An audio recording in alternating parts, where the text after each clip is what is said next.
Okay, here is example 2.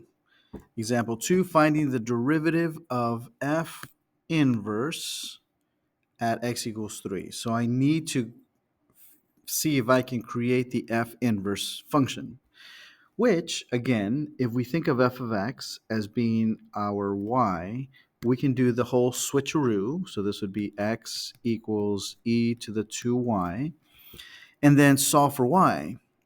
The problem is the y is in the exponent. So how do I undo exponentials and get rid of the base so that I can get into the exponent? And that's where logs come into play.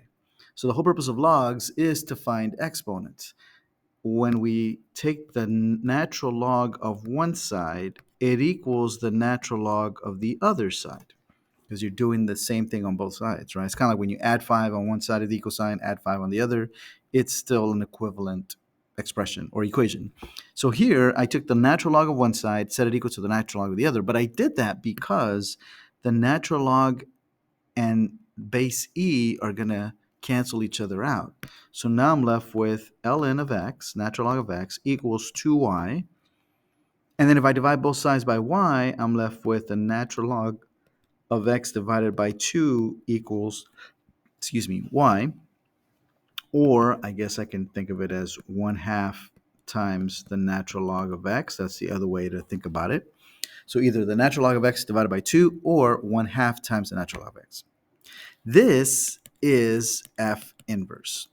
But we want to find the derivative of f inverse. So we're supposed to take the derivative of f inverse, which, if I use this version, I have a constant multiple, so I'm going to multiply the constant times the derivative of the natural log of x, which would be 1 over x.